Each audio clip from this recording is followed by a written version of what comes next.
Kia ora koutou, nā pia o te wānanga. He paku mihi tīnei. Ko Lauren Dawson ahau. No Ingarangi, no Kotarani, oku tīpona mihihana kia koutou. No reira kia koutou katoa. Kei te motu wahiki au e noho ana. He kainaki mara ahau, e kaitiaki hoki he nā manu. Ko te mea pai ki a hau, te ako te reo Māori, he waiata me nā karakia. E tiene wā, at present, I am renovating a fiberglass canoe.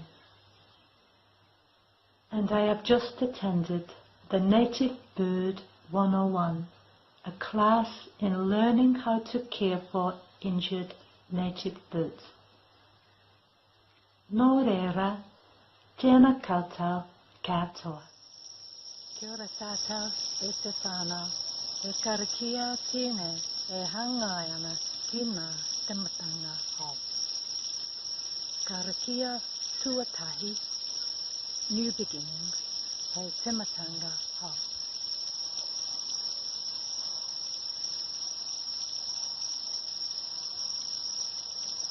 Ko te pū, te more, te weu, te aka, te rea. Ko te waunu, te kune, te whē, te kore, te pō. Ki ngā tangata Māori, nā rangi rawa ko papa. Ko tēnei te tematanga o te ao. Ko tēnei te tematanga o te ao.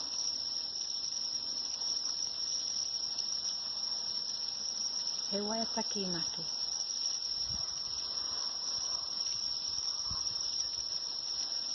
Ko te pū, te more, te weu, te aka, te rea. Ko te waunui, te kune, te whē, te kore, te pō. Ki ngā tangata Māori, nā rangi rawa ko papa. Ko tēnei te tumatanga o te ao. Ko tēnei te tumatanga o te ao.